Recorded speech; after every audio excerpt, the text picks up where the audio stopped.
टिळक, तुम्हाला विनम्र श्रद्धांजली. तुमची शेंगांच्या टरफलांची गोष्ट आठवली. सध्या लोक काहीही खातात आणि टरफलं इथे तिथे टाकत नाहीत, तर तीही खाऊन टाकतात.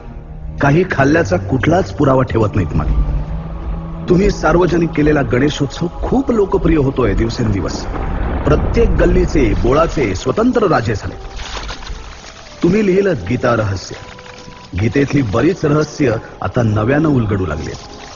कौरव पांडवांसारखं उगीच राज्यासाठी लढत बसत नाहीत, तर युती करून सत्ता उपभोगतात. टिळक, आता केसरी या शब्दाचा अर्थही कळत नाही कुणाला. गर्जना करणाऱ्या कुठल्याच सिंहाचा भरोसा उरला नाही.